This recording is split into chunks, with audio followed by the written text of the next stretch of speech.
Your spine straight. Close your eyes. Take a deep breath in and exhale.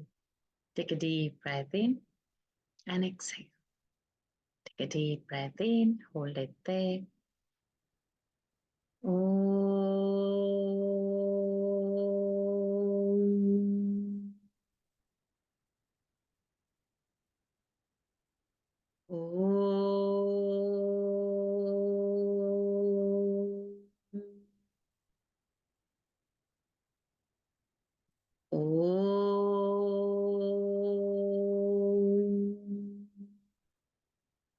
Om Shri Ganeshaya Namaha. Om Shri Saraswatyai Namaha. Om Shri Gurubhyo Namaha.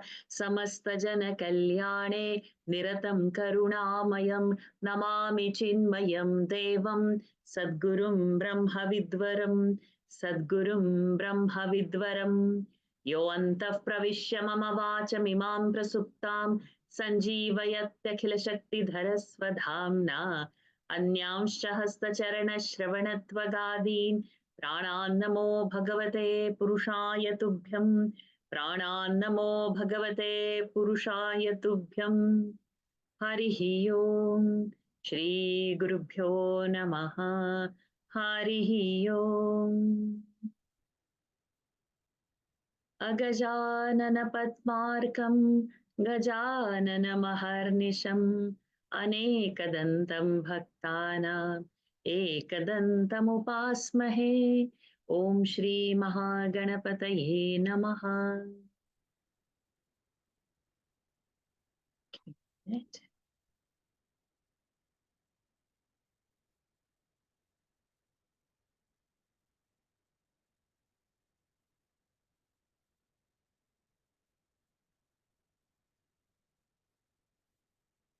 I'm sorry, I'm unable to go on a full screen mode.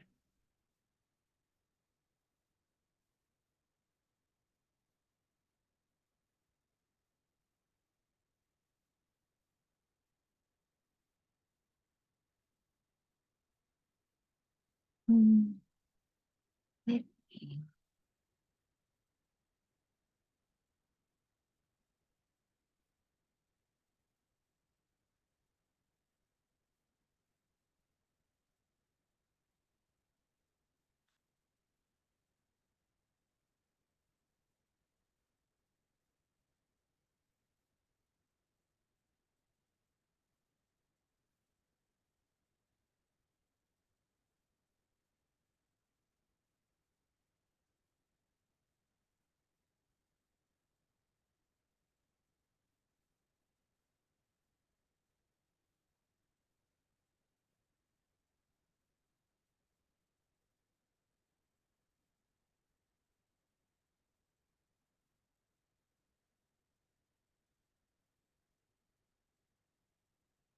I'm unable to.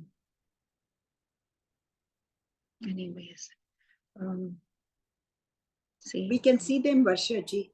Yes, but I'm unable to go on a full screen so that with my next slide, I can just go on hitting on the next button to change the slide, but I'll have to physically do it over here. Never mind. So sorry. गुरवे सर्वलोकानां भिषजे भवरोगिणां निधये सर्वविद्यानां दक्षिणामूर्तये नमः अस्मद्गुरुचरणारविन्दाभ्यां नमः ज्ञानानन्दमयं देवं निर्मलं स्फटिकाकृतिम् आधारं सर्वविद्यानां हयग्रीवमुपास्महे श्रीहयग्रीवमूर्तये नमः सरस्वती नमस्तुभ्यं वरदे कामरूपिणि विद्यारम्भं करिष्यामि सिद्धिर्भवतु मे सदा श्रीमहासरस्वत्यै नमः उमाकोमलहस्ताब्जसम्भावितललाटकम् हिरण्यकुण्डलं वन्दे कुमारं पुष्करस्रजं वेट्रिवेल् मुरुगनक्क हर हरो हर भूतनाथ सदानंद सर्वभूतदयापर रक्ष रक्ष महाबाहो शास्त्रे तुभ्यं नमो नमः स्वामिये शरणमय्यप्पा कोमलङ्कूजनं वेणुं श्यामलोऽयं कुमारकः वेदवेद्यं परं ब्रह्म भासतां पुरतो मम सायङ्काले वनान्ते कुसुमितसमये सैकते चन्द्रिकायां त्रैलोक्याकर्षणाङ्गं सुरवरगणिका मोहनापाङ्गमूर्तिम् सेव्यं शृङ्गारभावैः नवरसभरितैः गोपकन्यासहस्रैः वन्देऽहं व्रासकेलीरतमतिसुभगम् अस्य गोपालकृष्णम् आनीलश्लक्ष्णकेशं ज्वलितमकरसत् कुण्डलं मन्दहासस्यन्दाद्रं कौस्तुभश्री परिगतवनमालोरुहाराभिरामम् श्रीवत्साङ्गं सुबाहुं मृदुलसदुदरं काञ्चनच्छायचेलं चारुस्निग्धोरुमम्भोरुहललितपदं भावयेऽहं भवन्तम् श्रीकृष्ण गोविन्द हरे मुरारे हे नाथ नारायण वासुदेव श्रीकृष्ण गोविन्द हरे मुरारे हे नाथ नारायण वासुदेव श्रीकृष्ण गोविन्द हरे मुरारे हे नाथ नारायण वासुदेव सदा सर्वत्र गोविन्द नाम संकीर्तनं गोविन्द गोविन्द मोक्षाधिसारमय भागवताख्यदग्ध नारायणीय नवनीतमहो गृहीत्वा मायामयौघपरितप्तजनाय योगात् नारायणावनिसुराय नमोऽस्तु तस्मै गङ्गा गीता च गायत्र्यपि च तुलसिका गोपिका चन्दनं तत् सालग्रामाभिपूजा परपुरुष तथैकादशी नाम वर्णाः एतान्यष्टाप्ययत्नान्यपि कलिसमये त्वत्प्रसादप्रवृद्ध्या क्षिप्तं मुक्तिप्रदानीत्यभिददर्शयस्तेषु मां सज्जयेथाः हरये नमः गोपिका जीवनस्मरणं गोविन्द गोविन्द श्री पोन्नुगुरुवायूरप्पने शरणम् आनन्दचिन्मयने शरणं चोटानिकर भगवती अम्मये शरणं नारायण अखिल गुरो भगवं नमस्ते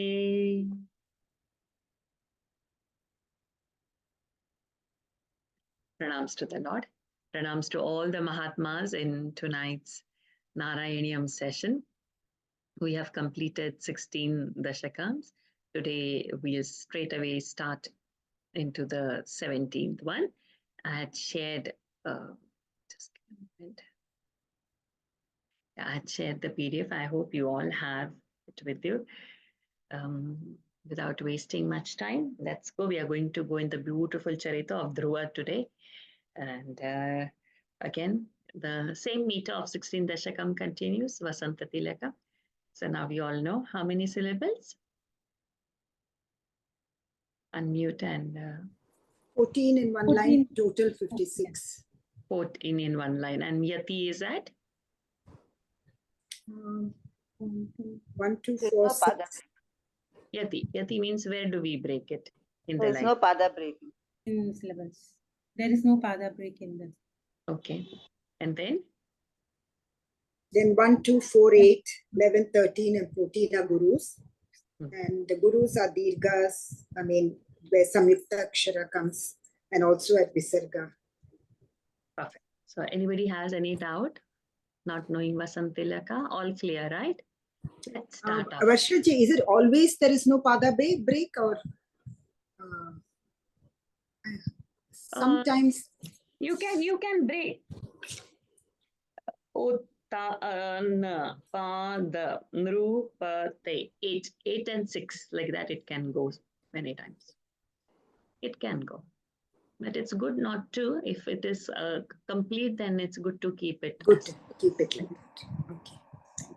Okay, so let us start. Anika, you ready?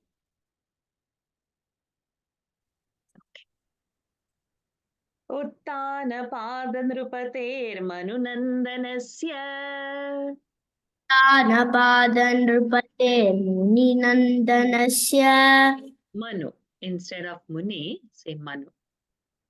उत्तानपादनृपतेर्मनुनन्दनस्य जाया बभूव सुरुचिर्नितरामभीष्टा या बभूव सुरुचिर्नितरामभीष्टा अन्यासु नीतिरिति भर्तुरनादृता सा न्यासुनीतिरिति भर्तुरनादृता सा त्वामेव नित्यमगतिः शरणं गता भूत् त्वामेव नित्यमगतिः शरणं गता भूत्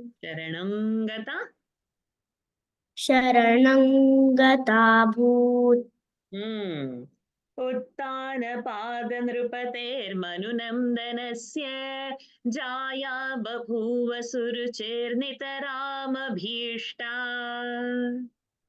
उत्तानपादनृपतेर्मनुनन्दनस्य जाया बभूव सुरुचिर्नितरामभीष्टा अन्यासु नीतिरिति भर्तुरनादृता सा त्वामेव नित्यमगतिः शरणं गता भूत् अन्यासु नीतिरिति भर्तुरनादृता सा त्वामेव नित्यमगतिः शरणं गता भूत् उत्तानपादनृपतेर्मनुनन्दनस्य जाया बभूव सुरुचिर्नितरामभीष्टा अन्यासु नीतिरिति भर्तुरनादृता सा त्वामेव नित्यमगतिः शरणं गता भूत् So Uttanapada Nrupatehe. So this king Uttanapada, and he is who? Manunandanasya. Manunandana, Manu's son, Nandana son. So what he had? Jaya. Jaya is wife. And wife is who? Suruchi. Suruchi, his wife. Nitaram, very much. Abhishta, he used to love his wife. Suruchi very much. Anya, another wife. Suniti. Bharturanadritasa. She was not loved by him so much or not respected by him so much. So what she did? Tvameva.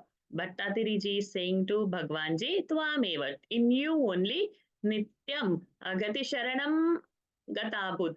She was in your refuge always. So one is Manu's son, King Uttanapada. He has two wives, Suruchi and Suniti. Suruchi was his favorite. Suniti was not so favorite. And she had taken refuge in Lord.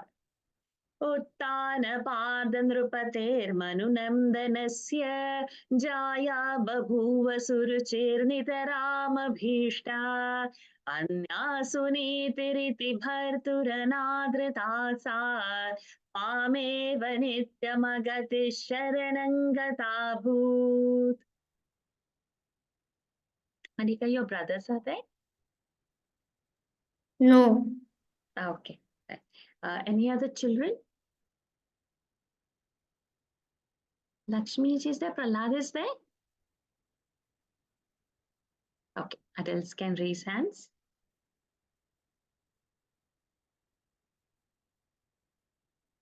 Okay. Pushpaji, we can start with you. Anke pitu suruchi putra kamuttamantam. Anke pitu suruchi putra kamuttamantam. Drishtva dhruvah kila suniti sutodhirokshyan. दृष्ट्वा ध्रुवः किल सुनीतिसुतोऽधिरोक्षन् आचिक्षिपे किल शिशुः सुतरां सुरुच्या आचिक्षिपे किल शिशुः सुतरां सुरुच्या दुःसन्त्यजा खलु भवद्विमुखैरसूया दुःसन्त्यजा खलु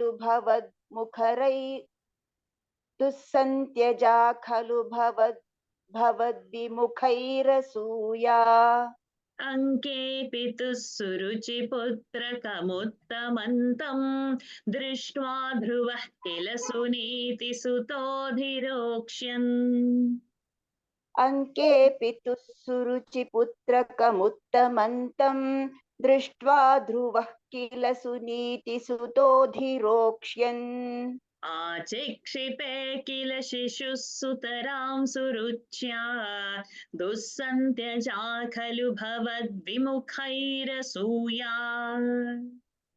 आचिक्षिपे किल शिशुः सुतरां सुरुच्या दुःसन्त्यजा खलु भवद्विमुखैरसूया अङ्के पितुः सुरुचिपुत्रकमुत्तमन्तं दृष्ट्वा ध्रुवः किल सुनीतिसुतोऽधिरोक्ष्यन् आचिक्षिपे किल शिशुः सुतरां सुरुच्या दुःसन्त्यजा खलु भवद्विमुखैरसूया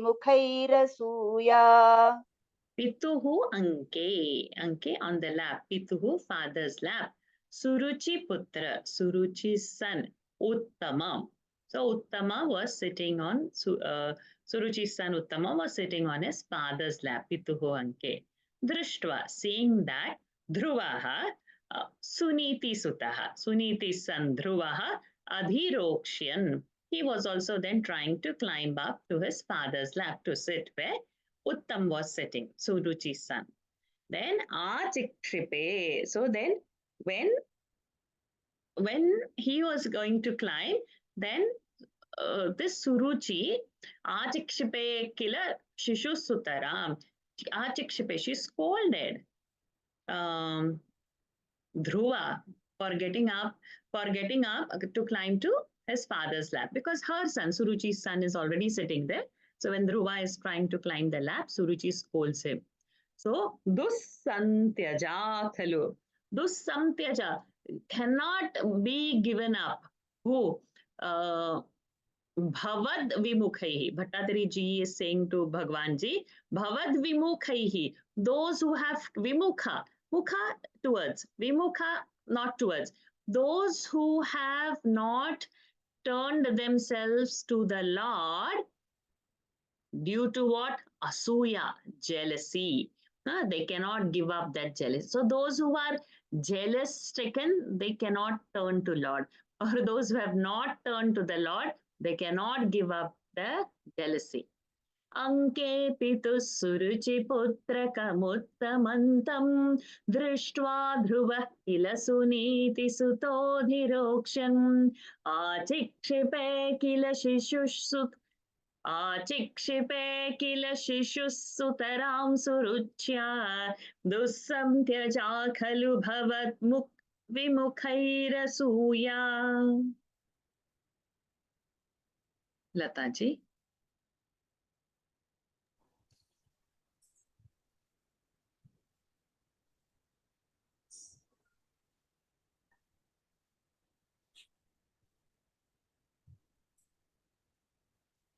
Twanmohite. It's not my laptop, so I'm struggling how to use this.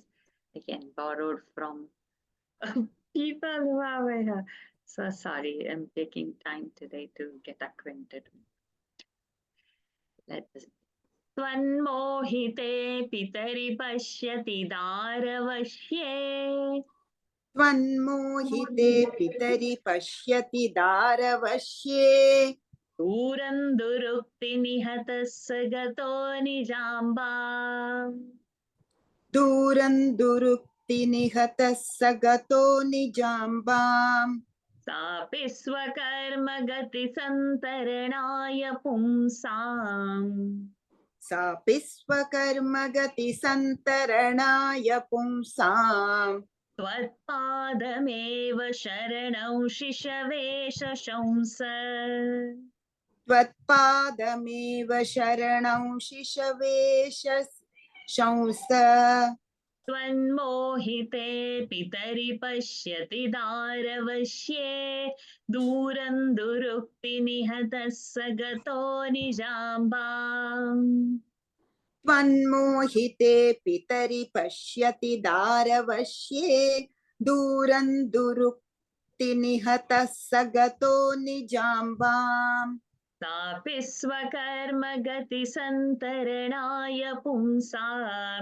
त्वत्पादमेव शरणं शिशवे शशंस सापि स्वकर्मगतिसन्तरणाय पुंसां त्वत्पादमेव शरणं शिशवे शशंस त्वन्मोहिते पितरि पश्यति दारवश्ये दूरं दुरुक्तिनिहतः स गतो निजाम्बाम् सापि स्वकर्मगतिसन्तरणाय पुंसां त्वत्पादमेव शरणं शिशवे शशंस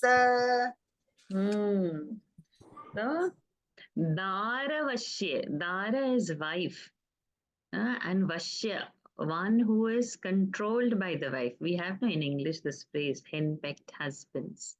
So, seeing his father who is deluded and he is henpecked, durukti nihataha, durukti, bad words, nihataha, hurt by the words, durangata, he goes away.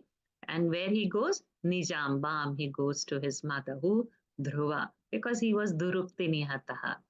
Then Sapi, she also, Swakarmagati Santaranaya Pumsam. Swakarmagati. So for our own actions that we have to get over, she was such a mother. She advised him that what Padameva, Bhattatiri is telling Bhagwan that on your feet. So we have to understand who is speaking to him.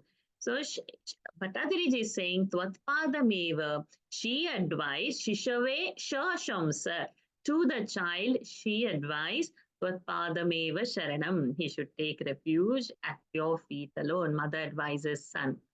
Tvanmohite pitari pashyati daravashye दूरं दुरुक्तिनिहतः स गतो निजाम्बात् सापि स्वकर्मगतिसन्तरणाय पुंसां त्वत्पादमेव शरणं शिशवे शशंस Sahanati.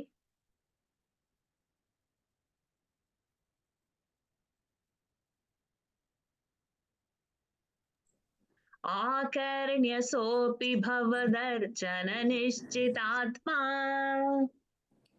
आकर्ण्यसोऽपि भवदर्चननिश्चितात्मा मानी निरेत्य नगरात् किल पञ्चवर्षः मानी निरेत्य नगरात् किल पञ्चवर्षः सन्दृष्टनारदनिवेदितमन्त्रमार्गः सन्दृष्टनारदनिवेदितमन्त्रमार्गः वामारराध तपसा मधुकाननान्ते वामारराध तपसा मधुकाननान्ते आकर्ण्यसोऽपि भवदर्चननिश्चितात्मा मानी निरेत्य नगरात् किल पञ्चवर्षः आकर्ण्यसोऽपि भवदर्चननिश्चितात्मा मानी निरेत्य नगरात् किल पञ्चवर्षः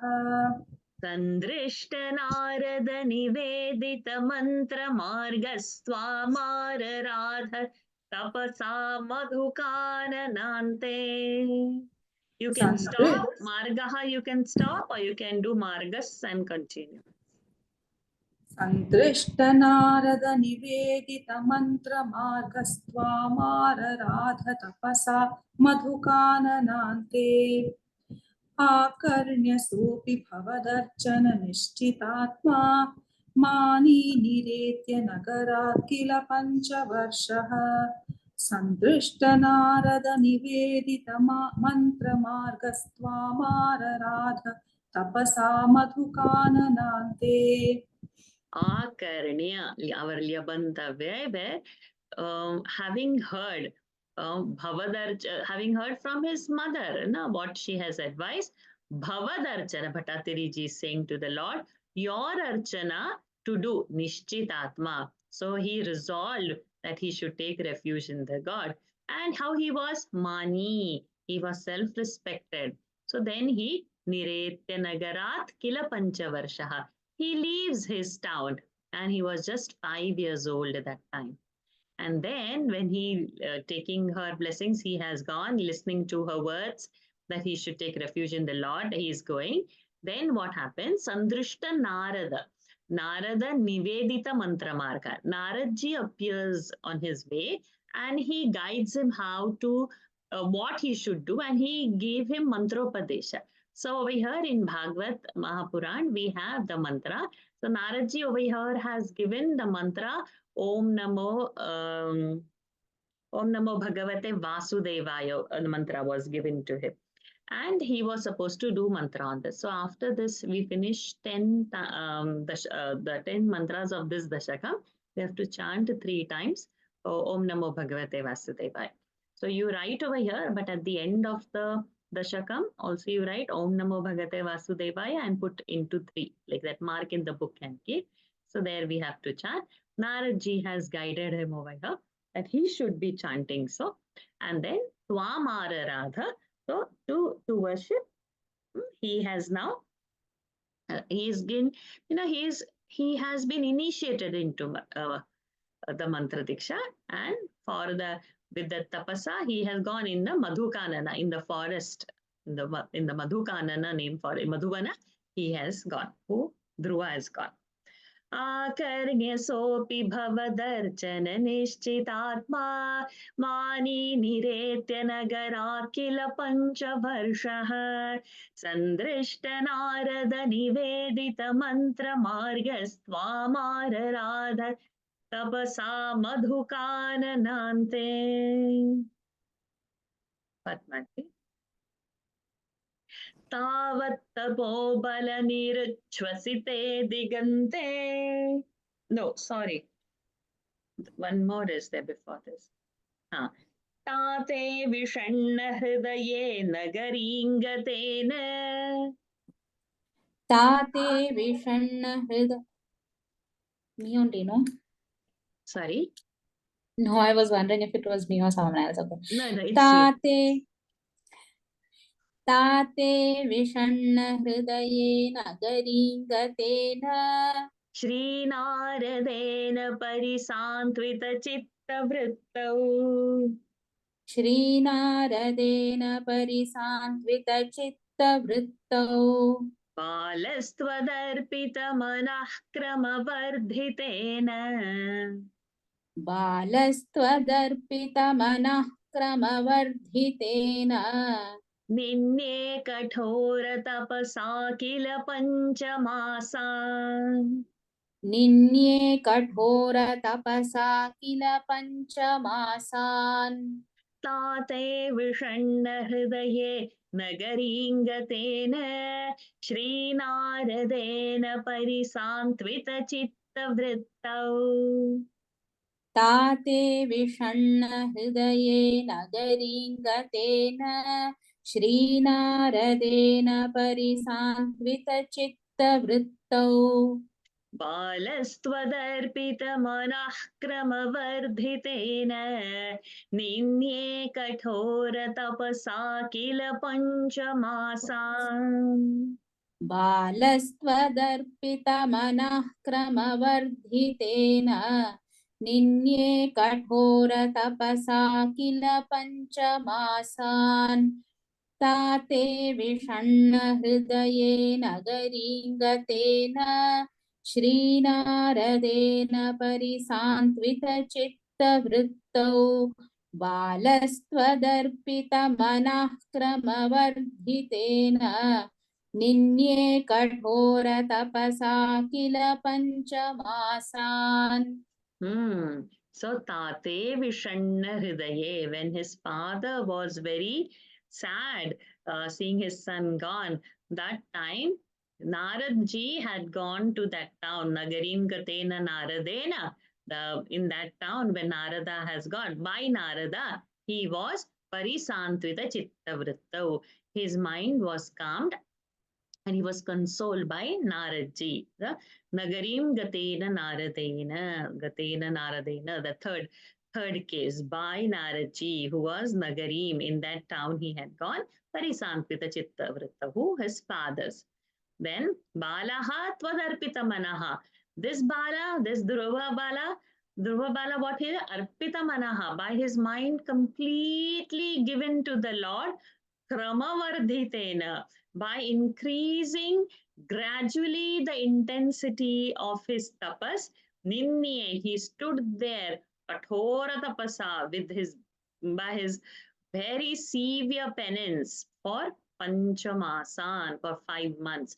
So in Bhagavad Ji, we get the description that first how he was eating very less, and then he was eating only for one time, then he was eating only leaves, then he was only drinking water, then he had stopped even the water, and then like this he's intensifying his tapas.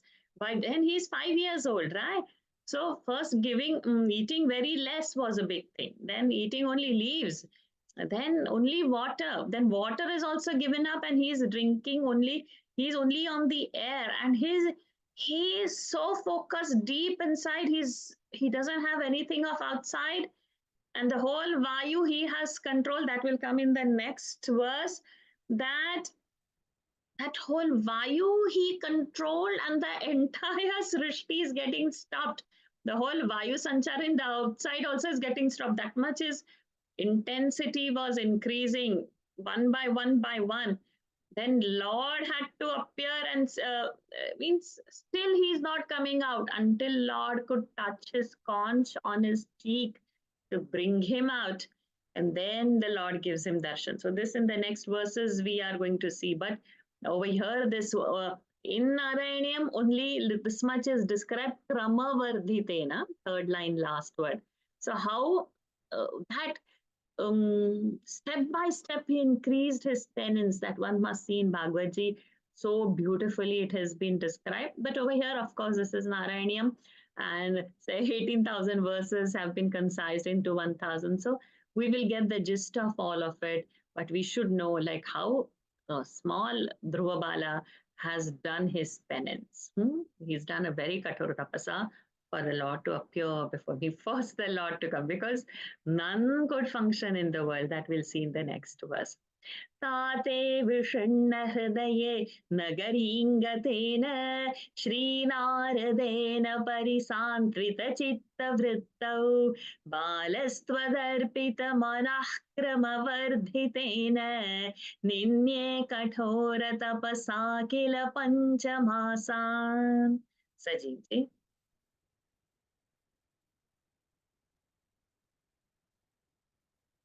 तावत्तपोबलनिरुच्छ्वसिते दिगन्ते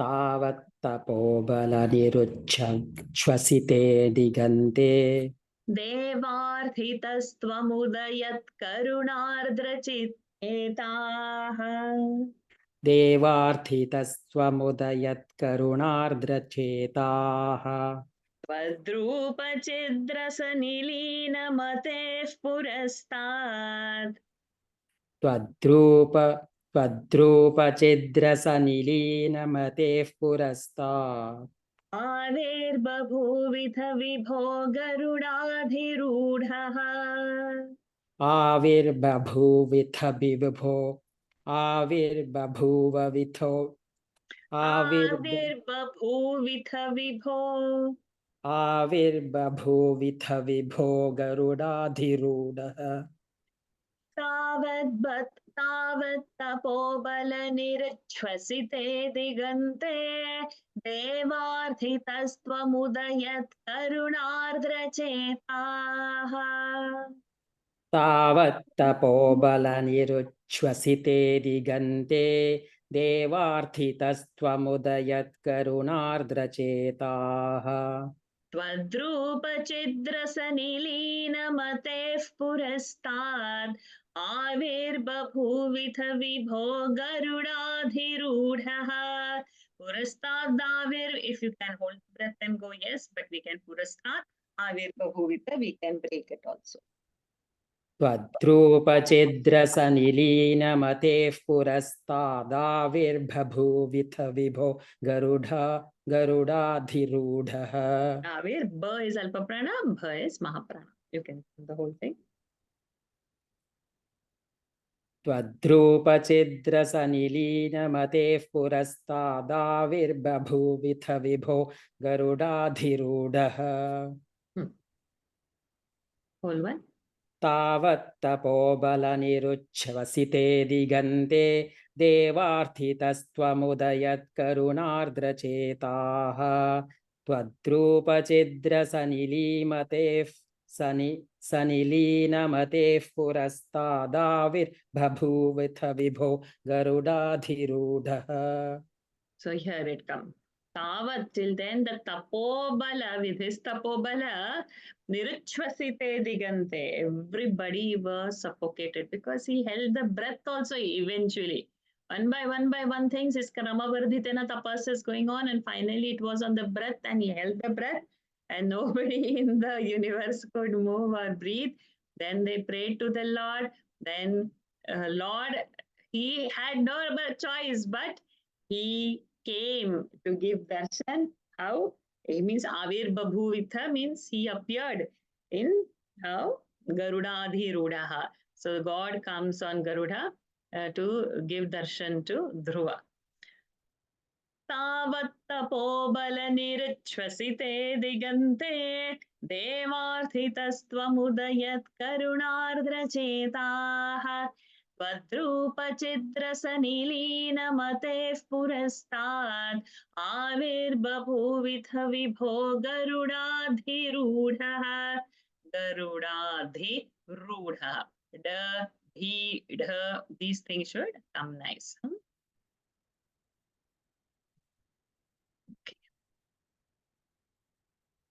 Lalita ji.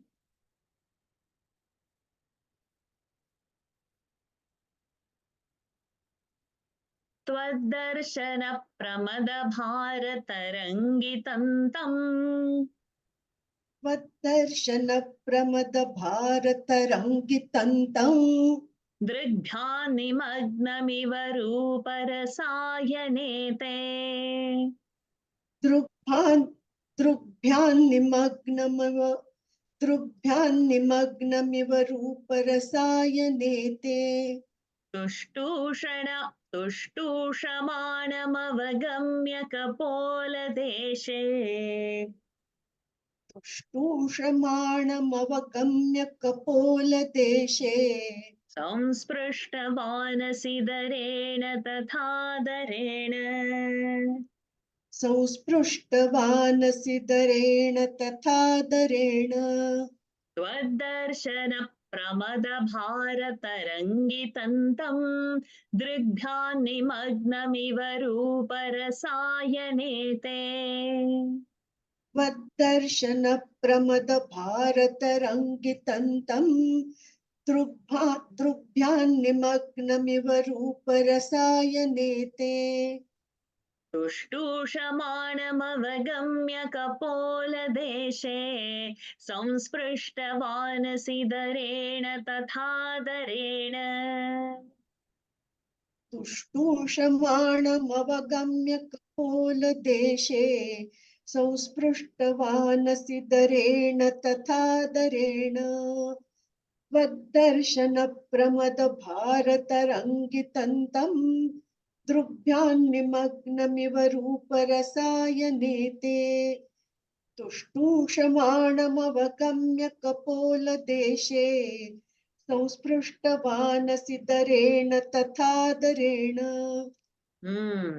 So now what happens? Tvad-darshana, O Lord, seeing you, Pramada Bharatarangitam tam. He was so much overjoyed seeing the Lord, and Drugbhyam, by his eyes, Nimagnamiva Rupa Rasayanante.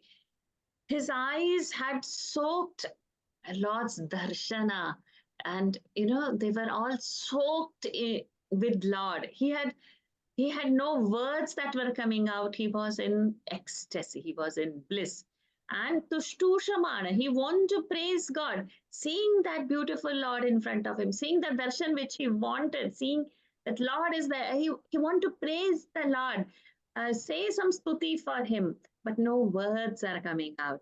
He was that excited. His eyes were brimmed. Only Lord is filled in the whole space.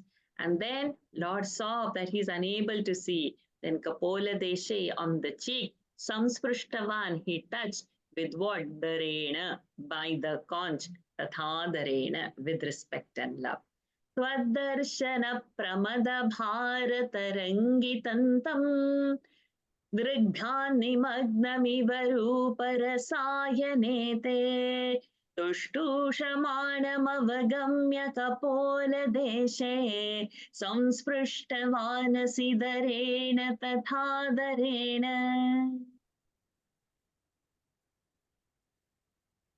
बीनाजी.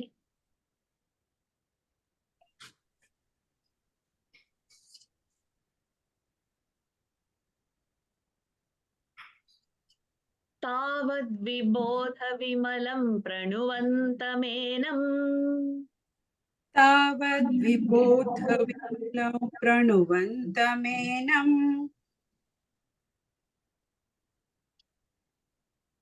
आभाषथास्त्वमवगम्य तदीयभावम् आभाषथास्त्वमवगम्य तदीयभावम् राज्यं चिरं समनुभूय भजस्व भूयः राज्यं चिरं समनुभूय भजस्व भूयः सर्वोत्तरं ध्रुवपदं विनिवृत्तिहीनम् सर्वोत्तरं ध्रुवपदं विनिवृत्तिहीनम्. Somebody else has unmuted. Who is that? Lalita ji, please mute. Metta Rajwadi ji. Oh, yeah, okay.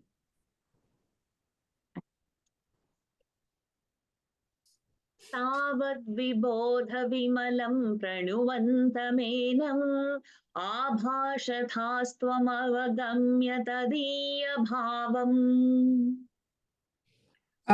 Does this also need to, I mean, it's optional to say it together?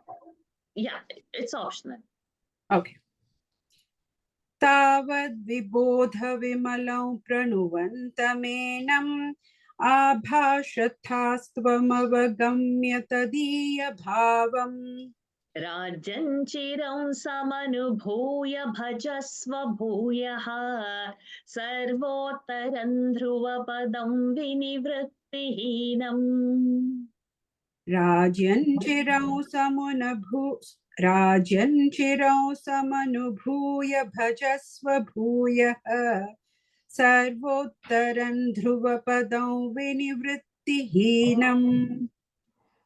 तावद्विबोधविमलं प्रणुवन्तमेनम् आभाषथास्त्वमवगम्य तदीयभावम् राज्यं चिरं समनुभूय भजस्व भूयः सर्वोत्तरं ध्रुवपदं विनिवृत्तिहीनम्. So Tavad Vibodha Vimalam. So till Vibodha Vimalam, who by knowledge has become Vimala. So Lord's conch has touched his cheek, and then so Lord's conch itself is Veda. Lord itself is the knowledge body. So then he is able to speak, and he got all the knowledge, and that has cleansed him completely. And he was continuously pranuvantam. He was continuously praising Lord, singing his stuti. Then Lord says, Abhashathaha. So this abhasha and abhasha, there is a difference. So I'll have to check over here the grammar part. Abhasha is written, but it is abhasha basically. So there might be, we might need a correction. Pranuvanta menam abhasha. Abhashathaha tvam. You told that avagamya tadiya bhavam, that he will be put in a place, means when rajyam chiram samanubhuya, for a long time he will rule the kingdom, and then he will be put on the sarvottara, he will be put on the highest place, where vinivrittihinam, from there is no come back. So Lord has appeared, he has uh, he has been praising the Lord, he is happy, and he wanted to sit on Father's lap. But Lord has put him on the Sarvottara position, from where there is no return. And after he experiences all his kingdom and ruling the kingdom. Tavad vibodha vimalam pranuvantamenam. Abhasha, abhasha. There should be a spelling correction over here, but I'm not sure about this grammar. I'll have to just check, but I'll say abhasha, but I'm not comfortable. Abhashathastvam avagamya tadiya bhavam rajanchiram samanubhoya bhajasva bhuyaha sarvottaram dhruvapadam vinivrittihinam.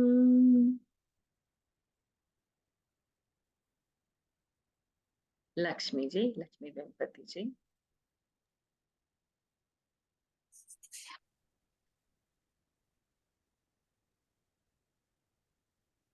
Yes, Saraswati. Yeah, just give me a minute because I'm adjusting the screen. I don't know how to change and to see the party, because I'm not able to see anyone now, and the screen is little different out of. Doesn't matter. We'll continue. Ityuchishittvai gate nrupanandano sau. So we are breaking over here, and sa is becoming au, sau. Ityushicittvai gate nrupanandano'sau. Anand. So now it is not va, that ava has happened when Sandhi rule is there, maybe this Wednesday or next Wednesday, depending upon how fast the class goes. We'll be seeing this Sandhi, where it's called as Yantavanta. So this va, ava has happened because of some rule. So the starting will be a. Anandita khila jano nagari mupetaha. आनन्दिताखिलजनो नगरीमुपेतः रेमे चिरं भवदनुग्रहपूर्णकामः रेमे चिरं भवदनुग्रहपूर्णकामः ताते गते च वनमादृतराज्यभारः ताते गते च वनमादृतराज्यभारः चित्त्वयि is a dvitva. Ityuchishittvai gate nrupanandano'sau ananditakhilajano nagarimupetaha. इत्यूषिचित्त्वयि गते नृपनन्दनोऽसौ आनन्दिताखिलजनो नगरीमुपेतः रेमे चिरं भवदनुग्रहपूर्णकामः ताते गते च वनमादृतराज्यभारः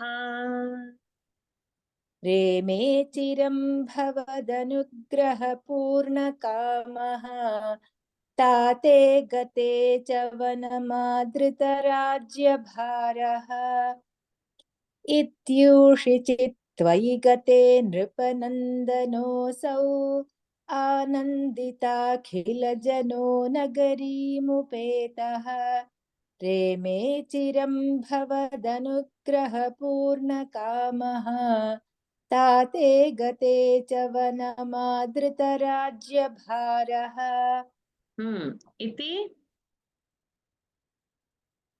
Uchishi Twai. Twai, by you, when all this was said. Then this Nrupanandanaha Gata, he goes back to his place. Anandita Khilajana, by his coming, his whole people were all happy when he reached his place. Then Chiram Breme Chiram Bhavaдаnugraha Purna Kamaha. Bhavadanugraha, because of your Anugraha, he was Purna Kama. His all desires were fulfilled. And for a chira time, he ruled the place when Tate Gate. So this Tate Gate is called as a Sati Saptami. When this happened, then this happened. When you have to say like that. So when his father then retired to the forest, that time he ruled his kingdom and he took all the administration of how to rule and all. And for a long time, he was happy with all his desires accomplished by Bhavadanugraha. इत्युचिषित्वयि गते नृपनन्दनोऽसौ आनन्दिताखिलजनो नगरीमुपेतः प्रेमे चिरं भवदनुग्रहपूर्णकामः ताते गते च वनमादृतराज्यभारः.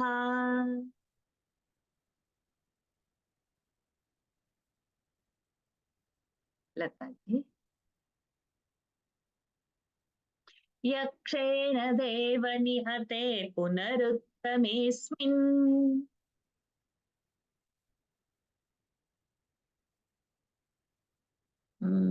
Lata ji. Yakshnena deva nihate. यक्षेण no यक्षेण. Oh yeah. Yakshena deva nihate punaruttamesmin.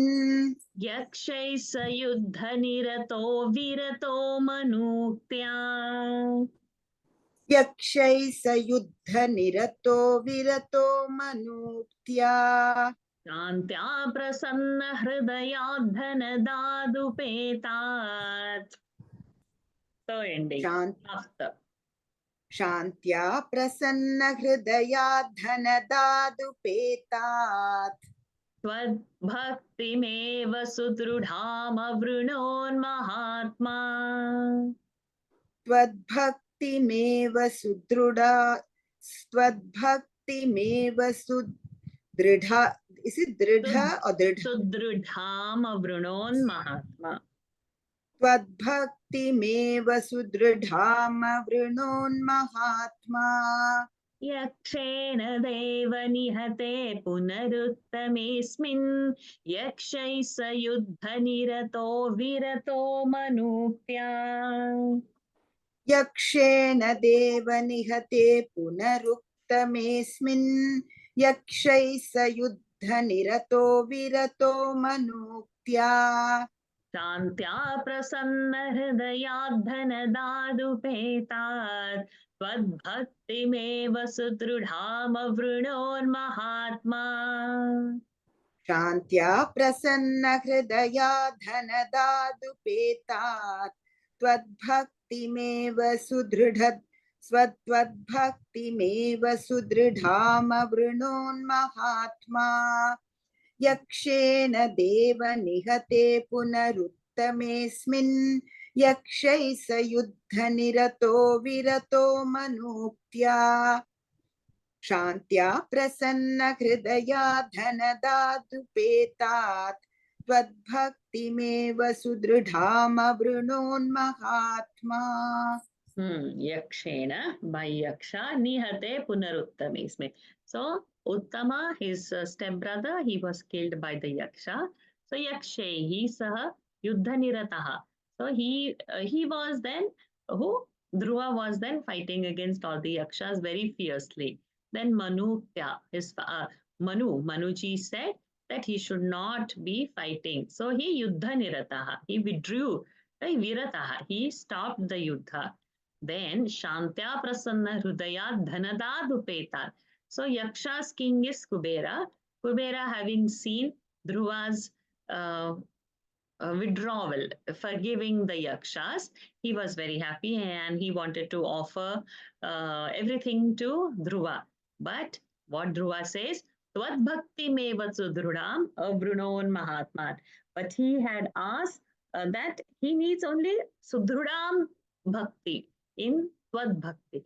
He wants only firm devotion to you and he doesn't want any other boon, Dhruva says. यक्षेण देव निहते पुनरुत्तमेऽस्मिन् यक्षैः स युद्धनिरतो विरतो मनुत्या शान्ता प्रसन्नहृदयार्धनदादुपेतात् त्वद्भक्तिमेव सुदृढामवृणोन्महात्मा. मन्ये अन्ते भवत्पुरुषनीत विमानयातः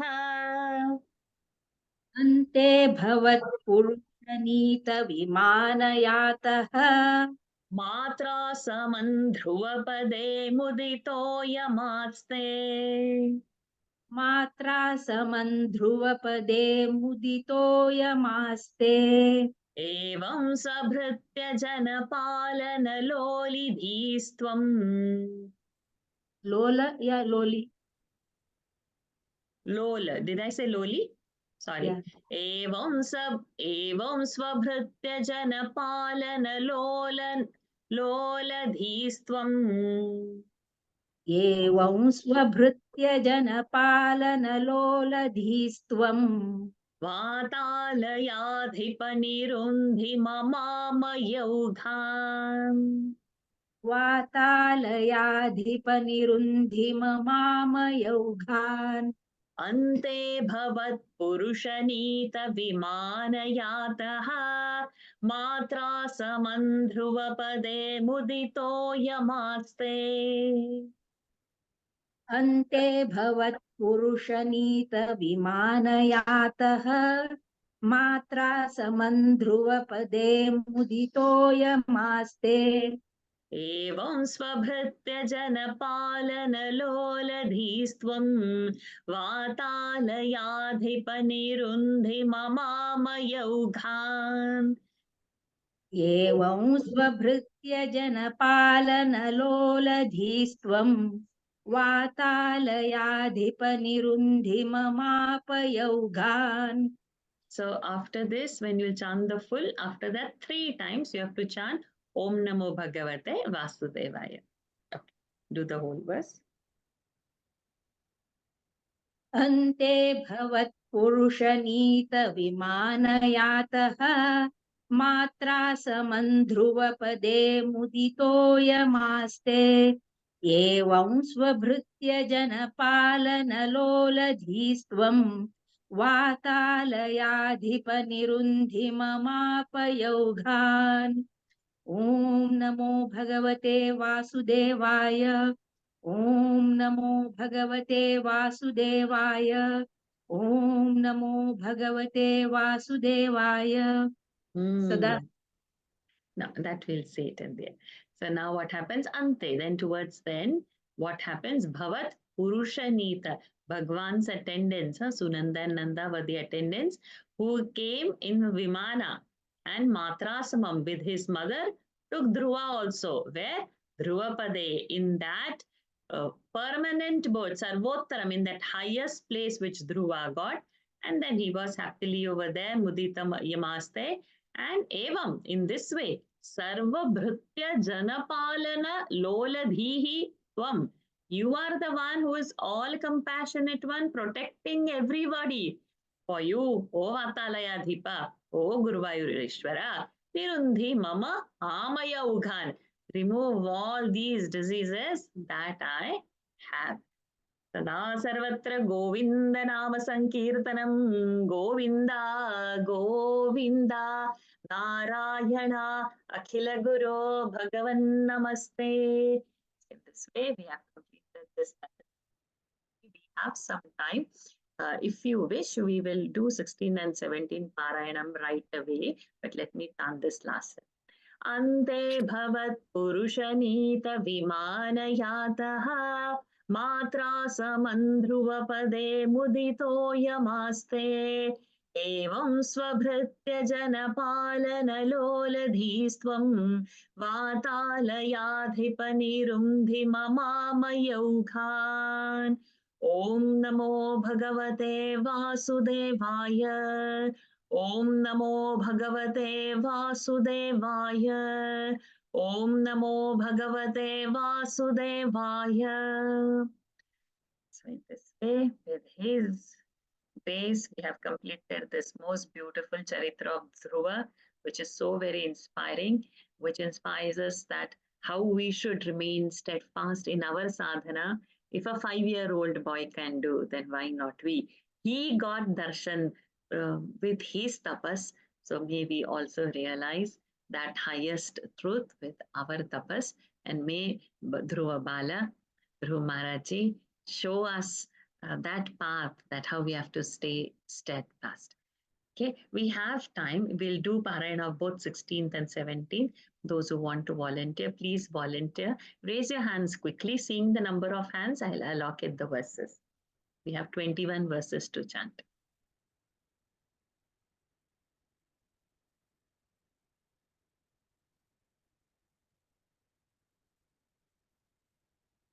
Is that all? 10 hands are there. Is that all? Okay. Nikhila ji, are you alone or Sri Hari ji is also there? Sri Hari ji is also there, but and he's not. I have not attended the previous Okay. one. She Okay. can do if she wants. Okay, but you have attended this one. So today's you can chant, right, Sri Hari ji? Yes, today's I Okay. can. Today's, I will give you something on today's then. So we have 11 hands, right? Nobody else. Nobody is in pairs. Okay. So we have 11 hands. Each one will get 2. Sri Hari ji, I'll give you the last verse of 11th. You will chant the 11th verse and then you end it. Okay. Okay, let's start. 16th one, 1 and 2 of 16. Lakshmi ji, 3 and 4 of 16. Lalita ji, 5 and 6 of 16. Indira ji, 7 and 8 of 16. Sumita Sitaram ji, 9 and 10 of 16. Padma ji, 1 and 2 of 17. Pushpa ji, 3 and 4 of 17. Lata ji, 5 and 6 of 17. Sajeev ji, 7 and 8. Did I miss something? Sorry. 1, 2, 3, 4, 5, 6, 7, 8, 9, 10. 1, 2, 3, 4, 5, 6. Sajeev ji, I said 7, 8. Leela ji, you do 9th one. Nikhila ji, you do 10th one. Shri Hari ji, you do the 11th one of 17. Okay, let us start.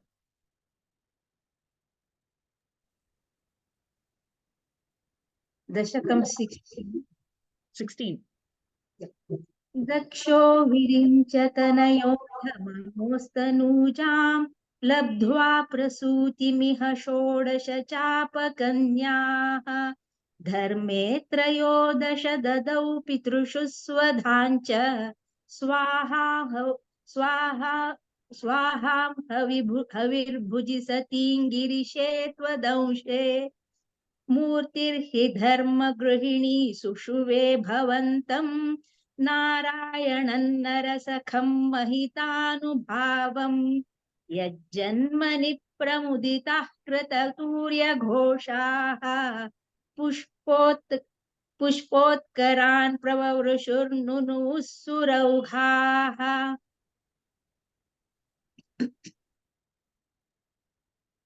सदा सर्वत्र गोविंद नाम संकीर्तनं गोविंद गोविंद संकीर्तनं गोविंद गोविंद दैत्यं सहस्र कवचं कवचैः परीतं सहस्रवत्सर तपः समराभिलव्यैः पर्याय निर्मित तपः समरौ भवन्तौ शिष्टैककङ्कटममुन्यहतां सलीलम् अन्वाचरन्नुपदिशन्नपि मोक्षधर्मं त्वं भ्रातृमान् बदरिकाश्रममध्यवात्सीः शक्रोऽथ ते शमतपोबलनिस्सहात्मा दिव्याङ्गना परिवृतं प्रजिघायमारम् कामोपसन्तमलया निलबन्धुशाली कान्ताकटाक्षविशिखैर्विकसद्विलासैः विद्यन्मुहुर्मुहुरकम्पमुदीक्ष्य च त्वां वीरुस्त्वयाथ जगदे मृदुहासभाजा भीत्यालमङ्गगजस्वसन्तसुराङ्गनावो मन्मानसन्त्विहजुषध्वमिति ब्रुवाणः त्वं विस्मयेन परितस्तुवतामथैषां प्रादर्शयस्व परिचारककातराक्षीः सम्मोहनाय मिलिता मदनादयस्ते त्वद्दासिका परिमलैः किल मोहमापुः दत्तान् त्वया च जुगुःस्त्रपयैव सर्वासि गर्वशमनीं पुनरुर्वशीं ताम् दृष्ट्वोर्वशीं तव कथान् च निशम्य चक्रः पर्याकुलो जनिभवन्महिमावमर्षात् एवं प्रशान्तरमणीयतरावतारत्वोद्दिको वरद कृष्ण तनुस्त्वमेव दक्षस्तु धातुरतिलालनया रजोऽन्धो नात्यादृतस्त्वयि च कष्टमशान्तिरासीत्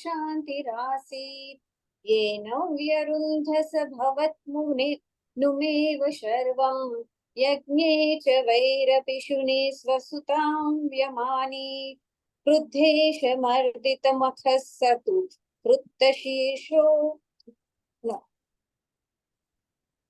क्रुद्धेशमर्दितमखः स तु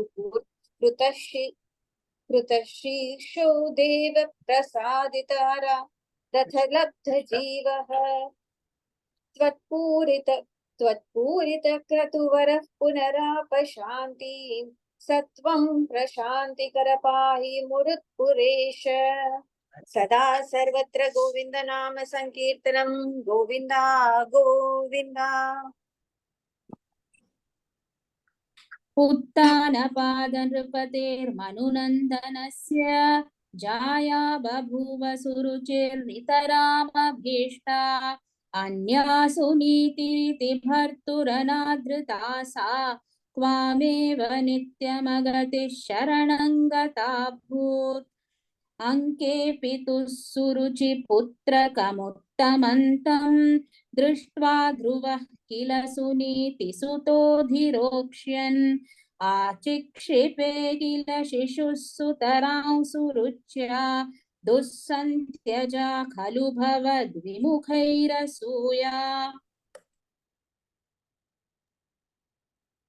त्वन्मोहिते पितरि पश्यति दारवश्ये दूरं दुरुक्तिनिहतः सगतो निजाम्बां सापि स्वकर्मगतिसन्तरणाय पुंसां त्वत्पादमेव शरणं शिशवे प्रशंस त्वत्पादमेव शरणं शिशवे शशंस आकर्ण्यसोऽपि भवदर्चन निश्चितात्मा मानी निरेत्य नगरात् किल पञ्चवर्षः सन्दृष्ट नारद निवेदित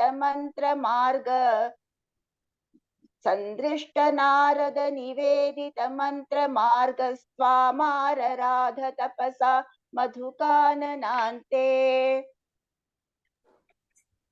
ताते विषण्ण हृदये नगरीङ्गतेन श्रीनारदेन परिसान्त्वित चित्तवृत्तौ बालस्त्वदर्पितमनः क्रमवर्धितेन निन्ये कठोर तपसा किल पञ्चमासान् तावत् तपोबलनिरुच्छ्वसिते दिगन्ते देवार्थितस्त्वमुदयत्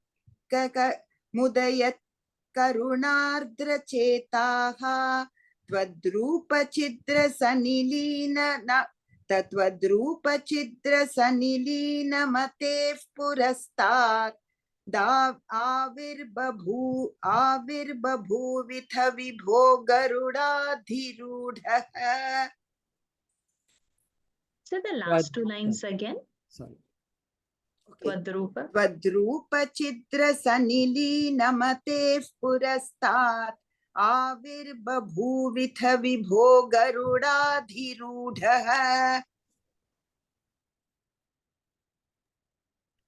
त्वद्दर्शनप्रमदभारतरङ्गितन्तं दृग्भ्यां निमग्नमिव रूपरसायनेते तुष्टूषमाणमवगम्य कपोलदेशे संस्पृष्टवानसिदरेण तथादरेण तावद्विबोधविमलं प्रणुवन्तमेनं मा आभाषयथास्त्वमगमवगम्य तदीयभावं राज्यञ्चिरं समनुभूय भजस्व भूयः सर्वोत्तरं ध्रुवपदं विनिवृत्तिहीनम्.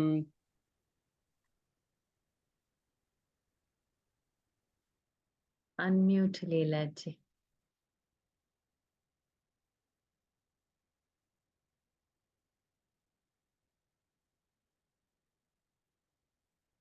Leela ma, unmute and chant your verse ma. इत्युचुषित्वयि गते नृपनन्दनोऽसौ आनन्दिताखिलजनो नगरीमुपेतः रेमे चिरं भवदनुग्रहपूर्णकामः तादे गते च वनमादृतराज्यभारः यक्षेण देवनिहते पुनरुत्तमेऽस्मिन् यक्षैः स युद्धनिरतो विरतो मनुज्ञा शान्त्या प्रसन्नहृदया धनदादुपेतात् त्वद्भक्तिमेव सुदृढामवृणोन्महात्मा सुदृढामम्. अन्ते भवत्पुरुषनीतविमानयातः मात्रा समन्ध्रुवपदे मुदितो यमास्ते एवं स्वभृत्य जनपालनलोलधीस्त्वं वातालयाधिपनिरुन्धिममामयौघान्. ॐ नमो भगवते वासुदेवाय. ॐ नमो भगवते वासुदेवाय. ॐ नमो भगवते वासुदेवाय. सदा सर्वत्र गोविंद नाम संकीर्तनं गोविंद गोविंद. नारायण अखिल गुरो भगवन् नमस्ते. Excellent. Well done. So next week we'll go straight into the next Dasakam and new meter we will learn. Lataji, I see your hand raised. You have a doubt? Yeah, I have a doubt. In verse, Dashakam 16, verse 6, the first line, we can say Vaha or we say Vo and we can continue with the next, is it? Bhityaalamangaja. So if you are continuing, if you're saying Vo, you have to continue. If you want to pause, then Vaha. Okay, so and all similar. the time, this rule will be fixed at all the times. All the time. Yes, and like today there was a hyphen and there was one sandhi also where we have asau and that anandita. Yeah. So where the meaning is not changed and it is not a continuous word. There we can even if there is a hyphen or even if there is a sandhi, we can break and the sandhi and catch breath. It's only in the samasa shabdas where we should not be pausing. Samasa has to be intact because the vibhakti will go at the end of the samasa. But if it is individual, meaning is not changing, then we can always pause that. Okay. Lakshmi, I see your hand raised also. Yes, Varshaji, I have one question. In verse number 6, for Dashaka 17, in that you were meaning when you explained that the Bhagwanji appeared on his Garuda, right? So do we say Sarvatra Govinda Nam Sankirtanam or it's not needed there? because it is not the avatara as such, we are not saying over there. So it is Okay. not harmful to chant Lord's name anytime, but traditionally it is not chanted over there. Okay, that was my doubt. So that's okay. Thank you. Any more questions? Ahanaji, your hand was raised. Same question. Yeah, you had. same question. So I lowered my hand. Okay. So good, we kept the speed. Now let's get into Daily Gita. We start the next week with the first chapter. Those who have not yet joined, please do join and continue to chant Gita. Unless we hold up to something like this, it's not going to happen. So please do join. Soon on April 15th, we are going to start reading of Eknathi Bhagavad. Eknathi Bhagavad is 11th skandam of Bhagavad Mahapuran, and it is something one must read in life. And the whole reading is in English, and the PDF is also shared. So I'll soon share the flyer to only some small group. I have spoken, and we have formed a group, but I'll be putting across all the group. And that reading is going to be after Daily Gita. So the Daily Gita, we need like 15-20 minutes every day. And this we need 20 minutes we are going to read in English. There is no teaching. I'm not going to explain anything.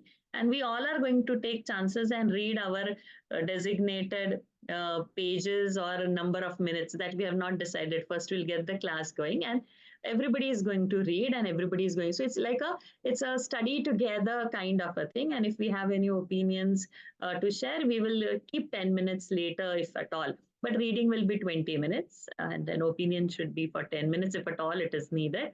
Otherwise, I know all of us are jnanis, we have our different sources to get our jnana from with different gurus that we follow. So it should be easy, but one must read Eknathi Bhagavad at least once in life. So that reading we'll hold up to the Hindu New Year, which is people who celebrate Vishu or Gudi Padwa or whatever that happens on 14th or 13th or 15th April, around that it is going to happen. So Monday to Thursday, 20 minutes reading after Daily Gita. So let's come into the habit of Daily Gita. Then we'll come into habit of Eknathi Bhagavatam also. I'll post the flyer and the link, WhatsApp link to join the group so that you can also be a part of the roster to read in English the highest Vedanta which we are going to get in Eknathi Bhagavad. Santa Eknath Maharaj, who is a Maharashtrian saint, was written originally in Marathi, but we are going to read Ghaisas ji's English translation of it. So with this, let's end today's session and join Daily Gita. Om Purnamadah Purnamidam Purnat Purnamudachyate Purnasya Purnamadaya Purnamevavashishyate. Om Shanti Shanti Shanti. Harihi Om Shri Gurubhyo Namaha. Harihi Om Shri Krishnarpanamastu. Hari Om, everyone. Thank you Hari for Om joining. Varshaji, Hari Om. Hari Hari Om Varshaji. Thank you. Thank you. Hari Om. Varshaji, thank you so much. Thank you, Ji. Hari Thank Om. you. Thank you, Varshaji. Hari Om Varshaji. Thank you. Hari Om. Thank you. Thank you.